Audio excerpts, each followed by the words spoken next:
헤맬수록 커진다, 헤맬수록 커진다라는 제목으로 하나님 말씀 증거하도록 하겠습니다. 우린 다 연약하고 부족합니다. 그래서 사는 게 위기가 있습니다. 왜냐하면 원초적인 위기죠. 인간의 연약함 때문에 그렇습니다. 아무리 조심해도 위기는 온다라는 것입니다. 그런데 하나님 붙든 백성들은요, 위기를 오히려 기회로 바꾸는 법을 알게 된다는 것입니다.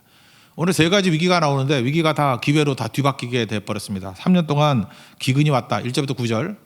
기근 때문에 이게 또 기회로 바뀌게 돼요. 그리고 그 연속된 거죠.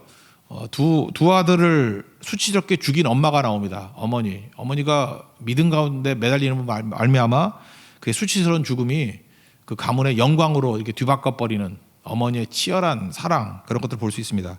10절부터 14절이고, 세 번째는 다윗이 인생 안 풀립니다. 이게 피곤해요. 인생에 피곤함이 왔어요. 피곤함이 왔을 때 그걸로 끝나는 게 아니라 또 다른 다윗 같은 사람들이 막 일어나는 거예요. 다윗의 동역자들이 일어나가지고 거인 4명을 물리치는 사건. 그래서 오히려 인생이 역전이 되더라, 위기가 기회로 바뀌더라 하는 세 가지 스토리입니다. 그러니까 세 가지죠. 기근, 이게 위기잖아요. 수치 당하는 죽음, 이것도 위기잖아요. 피곤함, 다 위기인데 위기를 기회로 바꾸더라는 것입니다. 우리도 우리 삶 가운데 있는 위기를 다 기회로 바꿀 수 있는 하나님이 종되기를 바랍니다. 하나님의 은혜 붙들면요, 아무리 헤맨다 할지라도 헤매면 헤맬수록 우리 인생이 더 커지는 겁니다.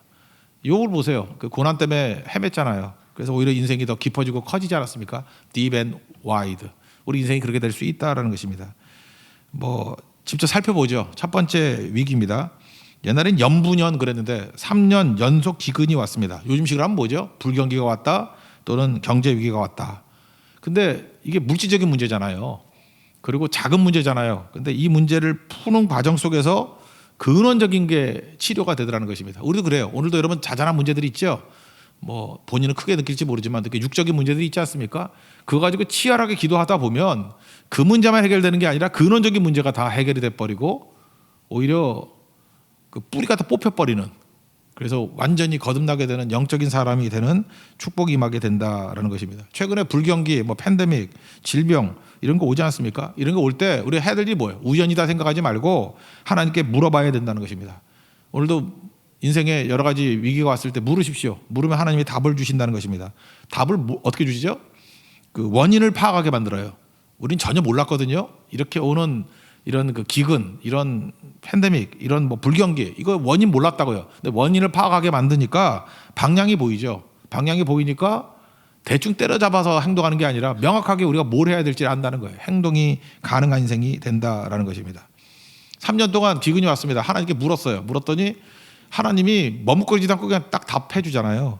이유가 뭐냐? 사울이 기브온 사람들을 학살해서 그렇다, 이렇게 명령해 줍니다. 사울은 이게 잘못된 열심이 있는 사람이었습니다. 사울 왕 얘기하는 거예요. 그래서 원래 그 기브온 사람들 여호수아 9장 보면은 거짓말해가지고 위장평화 그 조약 맺은 사람들 아닙니까? 그러니까 사울의 입장에서 이거예요. 이거 놔두면 안 된다는 거예요. 아니 이렇게 거짓말해가지고 조약 맺은 걸 뭐하러 지켜? 자기 생각에서 나온 열심이거든요. 우리 가운데도 그런 사람이 있어요. 하나님 말씀 다 무시해버리고 그러니까 자기 생각에 자기가 정이야, 자기가 기준이고 이건 옳지 않다는 거예요. 내가 바로 잡겠다. 이걸 잘못된 열심 그럽니다. 이게 종교적 열심이죠. 종교적 열심은 뭐예요? 내가 기준이거든요. 내가 주인이에요. 그래서 내 두려움 없애는 거, 내 욕심 채우는 거, 내 뜻 세우는 거, 이게 종교적 욕심이고, 또 다른 말로 하면은 우상 숭배적 열심이죠. 이런 거 사울왕이 그랬다는 것입니다. 반대가 뭐예요? 말씀에서부터 나와야 되는 거야. 말씀에서 하나님 언약의 말씀을 지켜라 그러면 지키는 거죠. 네가 거짓말 때문에 잘못 계약을 맺었던 간에 하여튼 계약은 지켜라, 조약은 지켜라 그러면 지켜야 되는 거 아닙니까? 그게 말씀에서부터 나오는 순종과 열심이 그게 진짜라는 것입니다. 그래서 결국은 잘못된 열심 때문에 이런 3년 계속되는 기근이 오게 되었다라는 것을 알게 되었죠. 1절과 2절 읽겠습니다. 시작. 다윗의 시대에 해를 거듭하여 3년 기근이 있으므로 다윗이 여호와 앞에 간구하매 여호와께서 이르시되 이는 사울과 피를 흘린 그의 집으로 말미암음이니 그가 기브온 사람을 죽였음이니라 하시니라. 기브온 사람은 이스라엘 족속이 아니요 그들은 아모리 사람 중에서 남은 자라. 이스라엘 족속들이 전에 그들에게 맹세하였거늘 사울이 이스라엘과 유다 족속을 위하여 열심히 있으므로 그들을 죽이고자 하였더라. 이에 왕이 기브온 사람 불러 그들에게 물으니라. 이거 여호수아 9장에 나오죠. 9장에 보면은 그 기브온 사람들이 원래 가나안 한복판에 있었는데 여리고와 아이 성에서 행한 일을 듣고 그랬어요. 9장 3절에.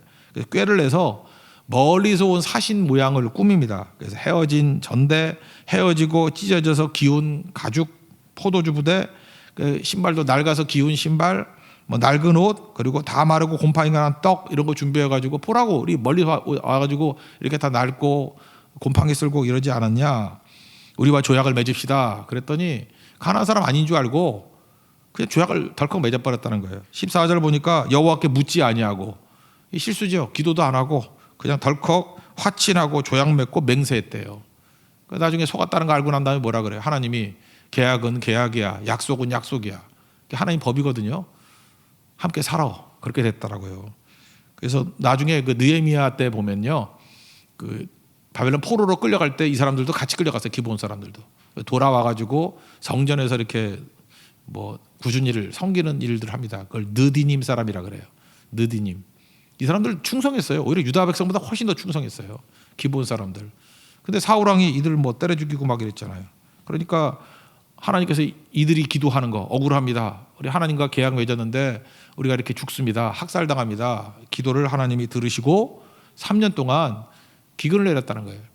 우리 인생도 마찬가지예요. 여러분 기도하지 않았으면 이게 이런 원인 때문에 기근이 오는지 어떻게 알았겠어요. 그러니까 우리는 그냥 그래요. 뭐 그냥 우연찮게 팬데믹도 오고 기근도 오고 경제 위기도 오고 그런가 보다 하고 넘어가면 그냥 얻어 터지고 끝나는 거예요. 그런데 기도하는 백성은 하나님께서 그 원인을 알려준다니까요. 영적인 원인을 알려줘요. 이 사울왕, 다윗이 어느 때입니까? 이거 뭐 한참 전 얘기, 자기 책임도 아니잖아요. 근데 사울의 범죄 때문에 지금 3년 동안 계속된 기근이 있는 거다. 이거 네가 풀어야 돼. 그래서 결국은 기근 문제 때문에 영적인 문제, 그 조상처부터 내려오던 죄의 문제들을 푸는 은혜를 누리게 되더라는 것입니다. 그래서 기본 사람 가서 물어봤어요. 어떻게 할까? 그랬더니 물질 배상으로는 안 됩니다. 이거는 생명 배상으로만 가능합니다. 사울의 후손 중에 7명을 주십시오. 우리가 많이 학살 당했지만 7명 주면 그놈들 목매달아 죽이는 걸로 끝내겠습니다. 지금 관점에서는 이게 이해가 잘 안 되죠. 그러나 이거는 천국 가서 물어봐야 될 것 같아요. 구약에는 이런 관점을 가지고 이 문제를 푸는 게 있었던 것 같아요. 그랬더니 뭐 오케이 했죠. 그렇게 하겠다고. 문제 원인을 알았기 때문에. 4절부터 6절까지 읽겠습니다. 시작. 기브온 사람이 그에게 대답하되 사울과 그의 집과 우리 사이의 문제는 은금에 있지 아니하오며 이스라엘 가운데에서 사람을 죽이는 문제도 우리에게 있지 아니하니이다 하니라. 왕이 이르되 너희가 말하는 대로 시행하리라. 그들이 왕께 아뢰되 우리를 학살하였고 또 우리를 멸하여 이스라엘 영토 내에 머물지 못하게 하려고 모해한 사람의 자손 7을 우리에게 내주소서. 여호와께서 택하신 사울의 고을 기브아에서 우리가 그들을 여호와 앞에서 목매어 달겠나이다 하니 왕이 이르되 내가 내주리라 하니라. 그래서 7명 어떻게 고르느냐? 요나단의 아들 무비보셋은 빼고 찾아보니까 사울의 첩이 있어요. 오늘 주인공이래. 리스바라는 여자. 리스파인데 영어로는 리스바의 아들 둘. 거기도 무비보셋이에요. 이거는 그 장애 입은 무비보셋 아니고 이름이 동의원 같아요. 두 아들. 그리고 사울의 딸 메랍이 있었죠. 원래 다윗하고 결혼할 뻔했는데 딴 데로 뺑소니 쳐가지고 결혼하기 직전에 도망간 여자 있죠. 그 손자, 그죠? 아들이니까 손자 5명. 그래서 총 7명. 사울의 후손 중에 첩의 아들 둘, 그러니까 사울의 아들이죠. 그 리스바의 아들 둘과 그 다음에 사울의 딸 메랍의 손자 7명 잡아다가 목매달아 죽였다. 그런 얘기입니다. 여러분 3년 연속 기근, 우리 인생 가운데 이런 게 오죠. 올 때마다 해야 될 일이 뭐죠? 기도해야 된다는 거예요. 기도. 그럼 하나님께서 그 문제를 풀어줄 뿐만 아니라 근원적인 문제까지도 같이 풀어주신다는 것입니다. 대개 하나님께서 우리를 이렇게 어떤 문제와 은혜를 주실 때를 보면 물질적인 문제를 줘요. 그러면 괜히 이거 도통한 줄 알고 뭐 크리스찬이 무슨 물질적인 문제 갖고 기도를 해. 아니에요. 물질적인 문제를 갖고 치열하게 기도해 보십시오. 그걸 기도하다 보면은 하나님께 더 큰 걸 이루신다니까요. 이게 대표적인 게 한나의 기도 아니에요? 한나가 애가 없어가지고 그 뭐 분인한테 핍박당하고 막 이랬잖아요. 그래서 간절히 기도했더니 뭐 기도했어요? 아들 달라고. 내가 너무 더러워서 못 살겠다고. 그냥 뭐 딴 생각이 있었나요? 그 엄청나게 기도했더니 하나님이 그걸 통해서 사무엘을 보내주잖아요. 사무엘이 누구예요? 다윗 왕가를 세우기 위한 기초 작업하는 사람. 그러니까 이걸 한나가 알고 기도했을까요? 자기 아들이 그런 어마어마한 일을 할 줄을 알고 기도했을까요? 아니에요. 그냥 아들 없는 거 문제 갖고 기도를 했다고. 작은 문제 갖고 기도했더니 하나님께서 근원적인 영적인 문제를 풀어주잖아요. 그러니까 여러분들 처음부터 영적인 걸 보여주십시오. 그리고 알고 기도하는 거 아니에요. 대부분은요 하나님께서 여러분 기도시키려고 갑자기 감기 걸리게 만들든지, 아니면 뭐 발가락에 티눈이 박히게 만들든지, 아니면 뭐 관절염이 생기게 만들든지, 뭐 별것도 아닌 문제 갖고 괴로워 죽게 만드는 거야. 그래서 그거 놓고 기도하다가 이 다른 문제가 풀리는 거예요. 그죠? 다른 게 보여주시는 거예요. 그래서 우리 삶의 위기가 오잖아요. 크고 작은 위기들. 그거를 치열하게 붙들고 나가다 보면 큰 문제가 해결이 된다라는 것입니다. 이런 거 똑같은 거예요. 어떤 사람이 체했어요. 체하는 게 좋은 거 아니잖아요. 체했는데 이거 뭐 황은우 목사님한테 가가지고 따달라 그래도 안 되고, 그거 가면 안 돼요. 병원 가야지. 이게 땀은 안 내다고 그죠? 이렇게. 그래서 뭐 내려갈 것도 안 내려가는 거예요. 병원에 가가지고 이게 안 내려가네요. 체한 게 안 내려가네요. 체기가 안 내려가는 게 좋은 거였다고요. 그래서 이게 좀 자세히 진단 받다 보니까 암 초기래. 그거 말고요. 조사하다 보니까 이게 뭐가 보이는데 했더니 암 초기래. 그러면 체한 게 복이죠. 체한 거 아니었으면 병원에 갈 리가 없잖아요. 체했는데 그죠? 목사님이 따줬더니 쭉 내려갔다 그러면 병원에 갈 리가 없잖아요. 안 내려가는 거. 그래 돌파리도 필요한 거지. 안 내려가잖아. 그래서 병원에 갔더니 그 옆에 이게 뭐가 있지? 그랬더니 암 초기 발견.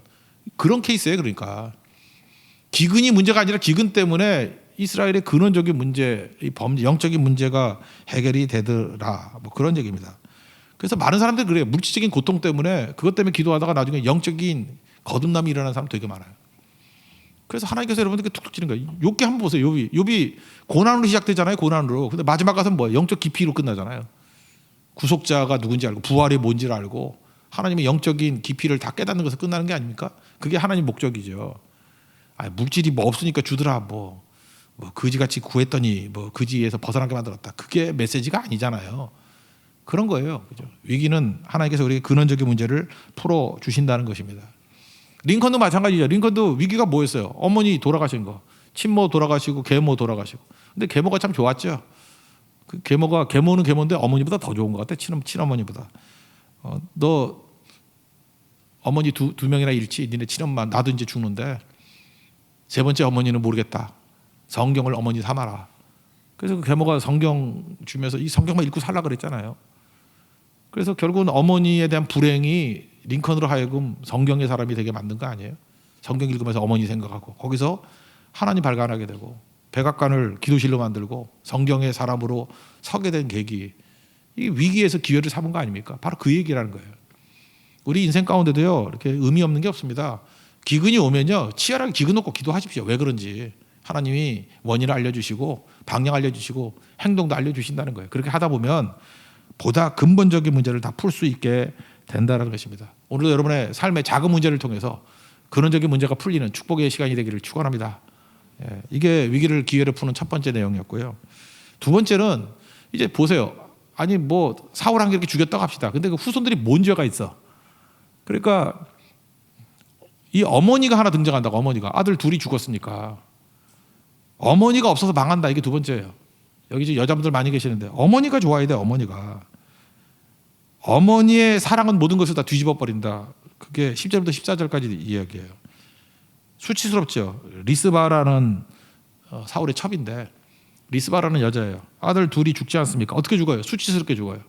부끄러움으로 죽어요. 고통스럽게 죽어요.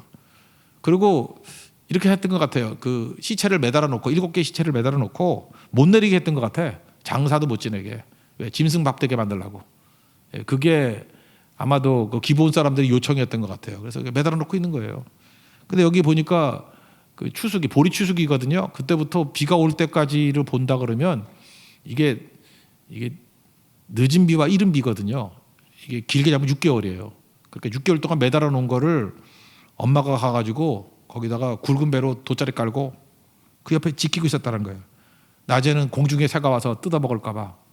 그러니까 공중의 새가 뭐예요? 독수리 같은 거 와가지고 시체 뜯어 먹을까 봐 그 엄마가 독수리하고 싸운 거죠. 가 막 이러고 와 이러고 잡새야 가라.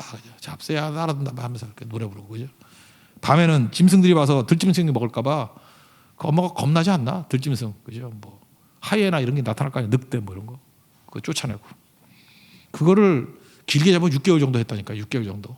이게 정상적인 비 오는 시간이 그런 거거든요. 이른 비와 늦은 비니까. 그죠? 이렇게 추수할 때가 늦은 비고 이른 비까지가 한 6개월 정도. 짧으면 몇 달. 하여튼 몇 달을 그렇게 했다라는 거예요. 이 소식이 다윗 왕에게 들렸습니다. 다윗이 감동 먹었어요. 어머니의 사랑에 감동을 받았어요. 아들 수치스러운 아들의 죽음에 대해서 그 리스바라는 엄마가 저렇게 애타게 하는구나. 그래서 그 아들 둘만의 문제가 아니라 다윗에게 감동이 온 거예요. 뭐냐? 그 길랏 야베스 사람이 사울 왕과 요나단 죽을 때 장사 지냈다 그랬죠. 그래서 가가지고 그 길랏 야베스 사람들에게 가가지고 사울의 뼈, 그 다음에 요나단의 뼈, 그리고 이 두 사람 같이 기스의 묘, 그 사울 왕의 아버지, 그러니까 베냐민 지파의 그 대장쯤 되는 사람의 그 묘에 국장으로 장례를 치러줘요. 그러니까 사울과 요나단에 대해서도 국장을 치르지는 않았던 것 같아요. 길랏 야베스에 뼈가 있었던 것 같은데 다 모아가지고 제대로 장례를 치러줘요. 누구 때문에? 리스바 때문에.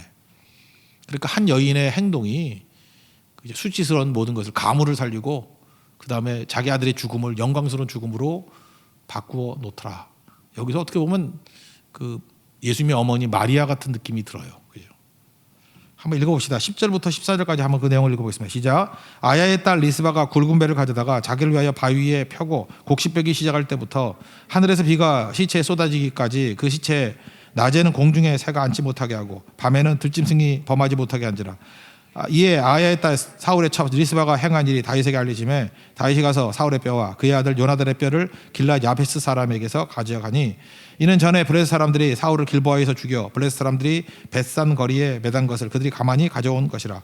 다윗이 그곳에서 사울의 뼈와 그의 아들 요나단의 뼈를 가지고 올라오매 사람들이 그 달려 죽은 자들의 뼈를 거두어다가 사람과 그의 아들 요나단의 뼈와 함께 베냐민 땅 셀라에서 그의 아버지 기스의 묘에 장사하되 모두 왕의 명령을 따라 행하니라. 그 후에야 하나님이 그 땅을 위한 기도를 들으시니라.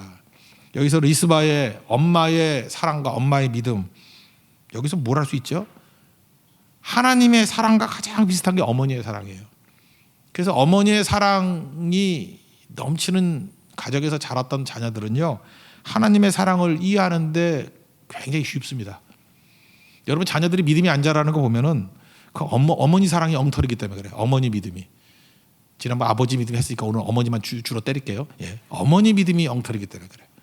어머니 믿음의 특징이 뭐냐면, 어머니 사랑의 특징이 뭐냐? 아가페 사랑이거든요. 아가페가 뭐예요?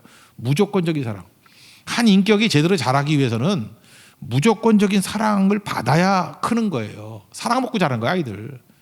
조건이 달리면 안 돼요. 근데 요즘에 자꾸 교육을 조건으로 달잖아. 뭐 하면 뭐 줄게 하고, 뭐 잘하니까 뭐 해주고. 그거 교육상 안 좋아요. 그냥 퍼주는 거야. 퍼주는 거. 무조건. 나 왜 예뻐해? 왜 사랑해? 이유 없어요. 그냥. 왜 날 사랑하나? 왜 날 사랑하나? 하나님께 시비 거는 그 찬양 있죠? 왜 날 사랑하나? 왜 날 사랑해? 그냥 사랑하는 거죠. 그냥이에요. 그냥.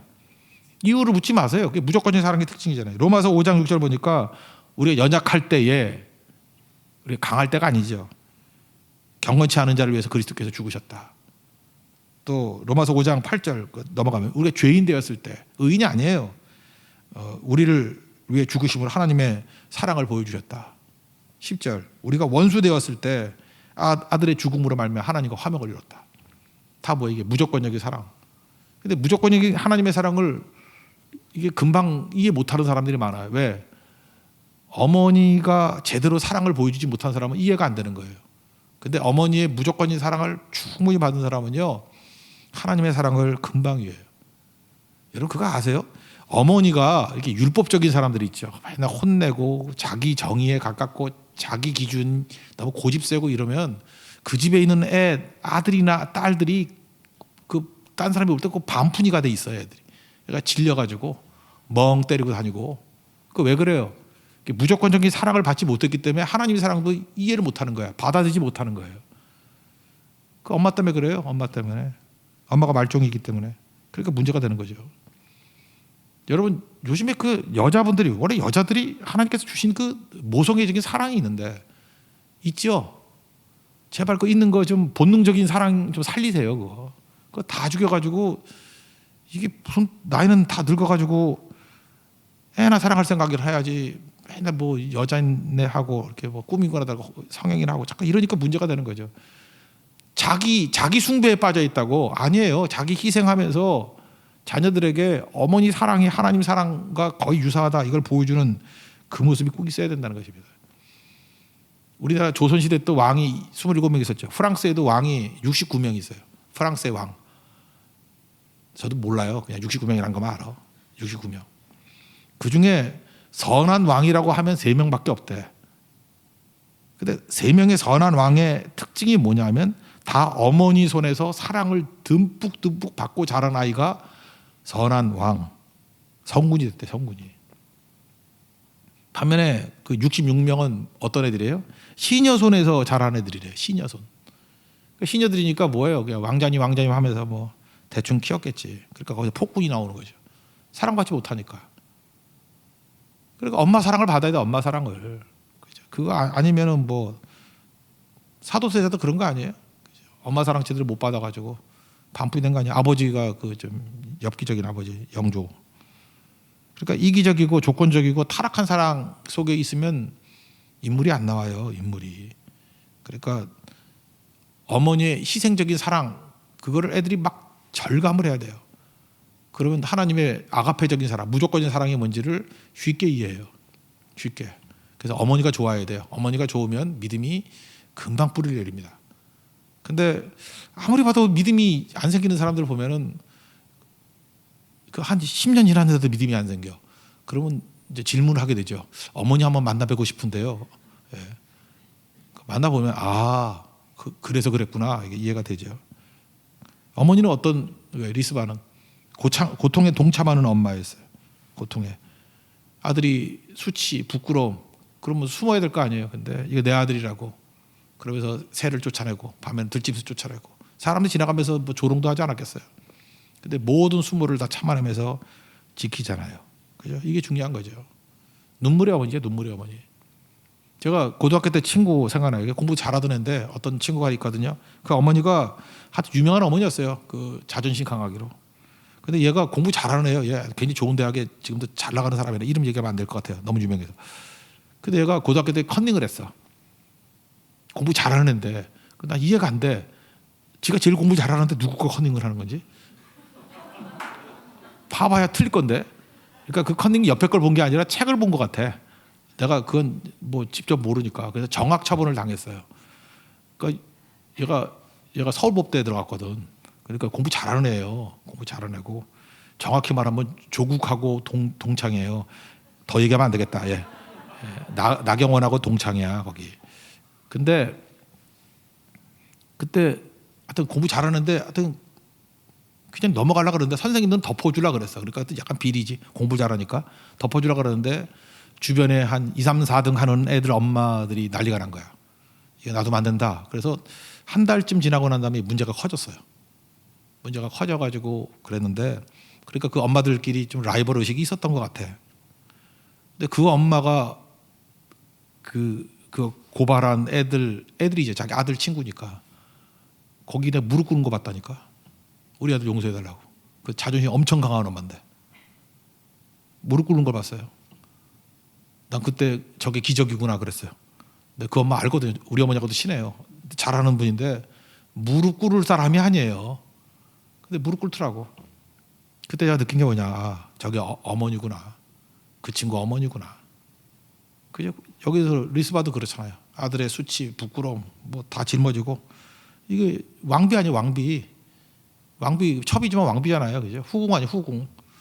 그것도 아들 낳은 후궁. 근데 그런 수모를 다 받아들이지 않습니까? 이게 진짜죠. 그리고 결국 이것 때문에 아들의 죽음이 욕되지 않게 됐죠. 우리 영광스럽게 되고. 그래서 원래 개죽음 당하는 거 아니에요, 이거. 짐승 밥 되는 거 아니에요. 근데 하나님께서 다윗을 통해 가지고 사울도 건지게 되고 요나단도 건지게 되고 아버지 기스묘에 이 두 아들과 함께 장사 지내는 국장으로 영광 돌리게 만드는. 그래서 마지막에는 영광으로 끝나잖아요. 누구 때문에? 어머니 때문에. 나폴레옹 그랬대. 나폴레옹 보나파르트 알죠? 보나파르트 나폴레옹. 프랑스 영웅. 그 부하들한테 뭐 쓸데없는 질문한 거죠. 뭐 별 얘기는 아니에요. 지금 프랑스에서 제일 필요한 게 뭐냐 이렇게 물었대요. 그랬더니 부하들이 쫄아가지고 머뭇머뭇거리고 있는데 가장 선한 어머니다 그랬대요. 어머니. 나폴레옹도 그 엄마 사랑을 못 받았어요. 맨날 형만 사랑하고 그래가지고. 그래서 엄마한테 자랑하려고 유럽 정복했대잖아. 그거 몰라요? 모르는군요. 예. 엄마 사랑을 제대로 못 받아서 형만 사랑하고. 형은 키 크고 멋있다고 형만 사랑하고 자기는 키 작고 뭐 이렇다고. 그래서 엄마한테 사랑받으려고. 그래서 그 조세핀이라는 과부하고 사랑했잖아요. 이유가 뭐냐면 과부 그 치마 붙들고 맨날 엄마 엄마 그러고 울었대잖아. 연산구도 그랬대죠. 장록수한테 뭐 엄마 엄마 그러고. 여러분 아는 게 뭐가 있어요? 그렇게 잘 모르시는 것 같아. 뭘 얘기해도 그 남자들은요 누구나 다 모성애적인 그런 목마름이 있어요. 그러니까 나폴레옹도 모성에 대한 목마름이 있었던 거죠. 그래서 프랑스에 제일 필요한 게 뭐냐 그러면 선한 어머니라고. 어머니가 없어가지고 다 이꼴됐다 뭐 그런 얘기죠. 그러니까 자기가 절실한 건데 그건 언제나 맞다고 생각을 합니다. 교회도요 좋은 어머니들이 나오면 자녀들 다 살아나요. 보세요. 이게 수지스러운 아들들이 이렇게 영광으로 바꿔버리잖아요. 뭘 못 바꾸겠어요? 어머니의 믿음이 중요한 거예요. 어머니의 믿음, 어머니의 기도. 그 유명한 모니카이잖아요. 어거스틴 그 막가는 인생. 그 암브로스가 그러잖아요. 눈물의 자식은 망하지 않는다고. 어머니 기도하고 눈물 뿌리고 하니까 건져내잖아요. 여러분 그 가장 훌륭한 어머니 그런 거 저는 성경상에서 이 리스바 이거 무시 못할 것 같아요. 리스바 같은 좋은 어머니 되는 축복이 임하길 바랍니다. 어머니는 위기를 기회로 다 바꿔버립니다. 그게 수치를 영광으로 바꿔버린다는 거예요. 여기 많은 여성들 하나님께서 주신 믿음의 능력과 기도의 능력으로 말미암아 수치를 영광으로 바꿀 수 있는 축복이 임하기를 기원합니다. 세 번째 위기를 기회로 바꾸는 내용이 뭐냐? 다윗이 이게 뭐 일이 많죠. 뭐 압살롬 반역이 있고 세바 반역이 있고 뭐 되는 일 하나도 없고 그 노년이 피곤했어요. 근데 이거 죄 때문이라 얘기지 말고 인생이 다 그래요. 늙으면은 이게 피부도 안 좋고 그래요. 늙으면은 피곤해지고 잠도 들고 회복도 안 되고. 근데 15절부터 22절까지 그 블레셋의 거인 4명 죽이는 장면 나오거든요. 먼저 17장 사무엘상 17장에 보면은 골리앗 만나는 사건 나오죠. 그때 물맷돌 5개 들고 갑니다. 17장 40절 사무엘상 17장 40절 매끄러운 돌 5개를 골라서 물매를 가지고 블레셋 사람 앞으로 나아갔다. 제가 옛날에 그런 설교 많이 했는데 다윗이 물맷돌 5개를 들고 나간 이유 왜 5개 들고 나갔을까요? 보험 들라고? 하나 안 맞으면 4개로 또 하려고? 그게 아니고 블레셋에는 유명한 거인이 5명이 있었대요. 하나가 골리앗, 또 하나가 이스비브노. 오늘 나오죠. 이스비브노. 뭐 이렇게 300세겔짜리 뭐 노창 들고 다니고 이러네요. 또 삽이에요. 삽질하는 애. 삽이라는 애가 있어요. 이름이 삽이야. 삽. 그리고 골리앗 동생이 라흠이거든요. 라흠이.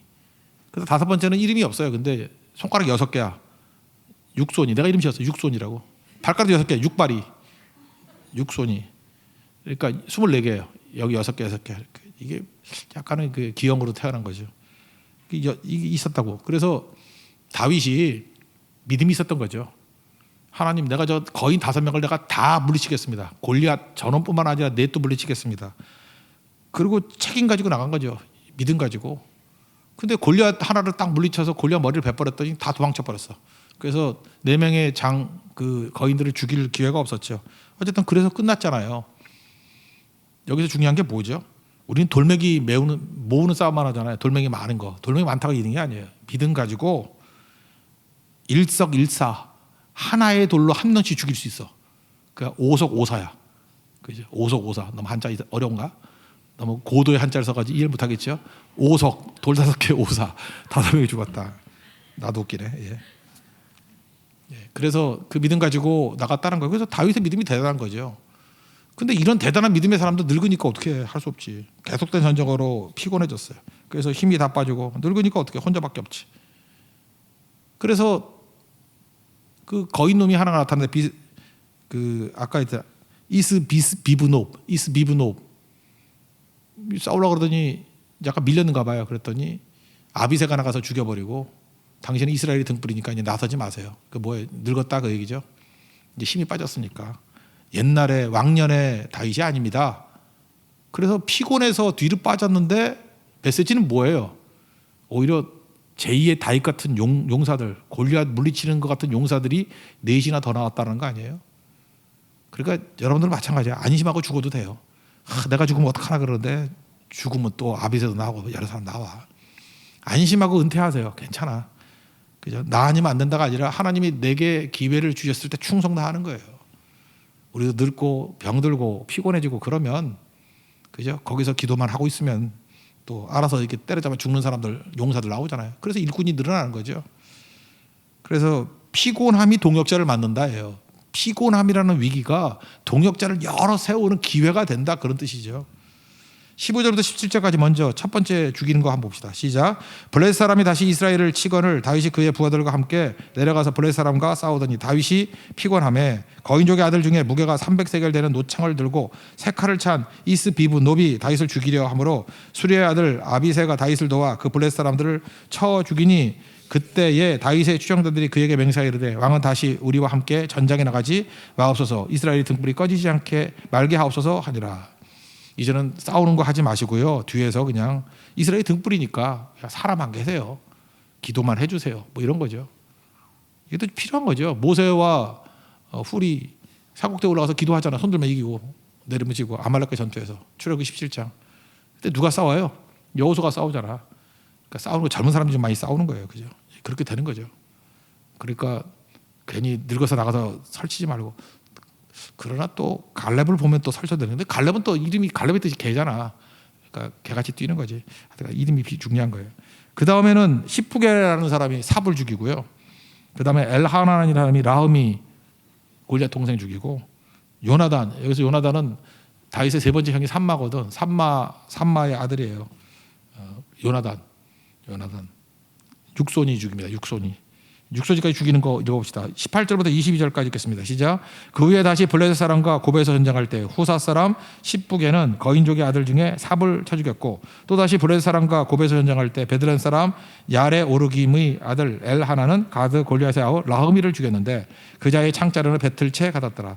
또 가드에서 전쟁할 때 그곳에 키가 큰 자 하나는 손가락과 발가락이 각기 6개씩 모두 24개가 있는데 그도 거인족의 소생이라. 그가 이스라엘 사람을 능력함으로 다윗의 형 삼마의 아들 요나단이 그를 죽이니라. 이 네 사람 가드의 거인족의 소생이 다윗의 손과 그의 부하들의 손에 다 넘어졌더라.